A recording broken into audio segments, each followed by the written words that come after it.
This is the Pu'u Maka'ala Natural Area Reserve. This is one of our really key forest bird sites here on Hawaii Island. So this area right now, where we are sitting, is at about 5,500 feet in elevation. So far we've been mostly above the mosquito line here. So we haven't had too many impacts from the mosquito-borne disease on our native bird populations here. And so we're very fortunate to still have 3 endangered species, the Akiapola'au, Hawaii akepa, and alavi. And then we have I'iwi, Apapane, Oma'o, Elapaio, Amakihi. Did I miss anybody? I think that's everybody. Elapaio, I don't know. Yeah. So we have 8 species of forest birds, and then as you saw, we also have nene. Split up into 2 groups. So one group will go with Alex, one group will go with myself.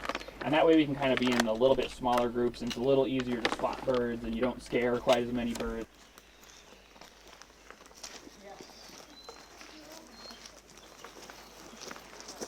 Well, it's a wonderful opportunity because this protected forest, we've highlighted it as a forest that persists. So many conservation tools have been applied, and that's why we find ourselves in the home of the endangered birds, and alongside outplants and within the largest rat grid in the state. So we're really able to highlight not just the species, but the management that allows them to persist here.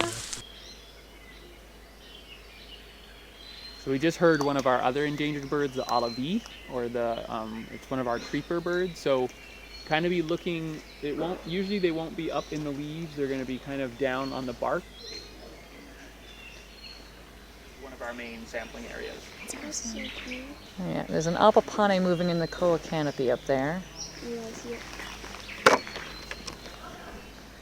We're not doing things systematically. A big difference between a population survey, a systematic survey, is that we walk a transect.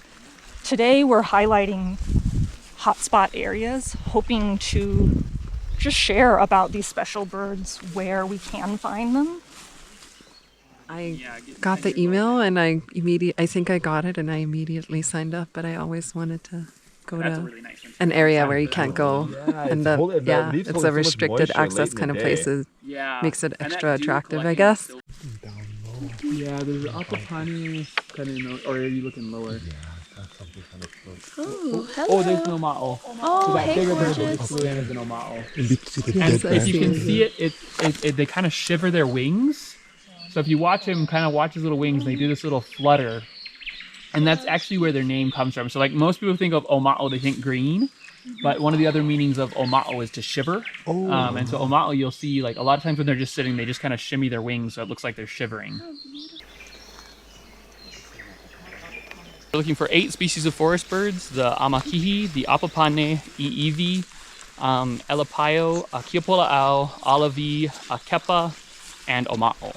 Yeah, overall they seem to be doing pretty well. This is one of the few areas where forest bird populations are at least stable. And then for some species, we actually have a positive trend. So particularly for amakihi, apapane, elapaio, and oma'o, we've seen a positive trend in those 4 species. And then akiapola'au and alavi are stable to increasing. But unfortunately for some of our birds that move a little bit more, like the i'iwi and the akepa, we are still seeing some slight declines for those 2 species. So this is the 125th Christmas bird count, which is really cool. And if you don't know the story, it was originally a Christmas bird hunt that then folks, instead of shooting all the birds, decided to start counting birds, and were able to totally flip that.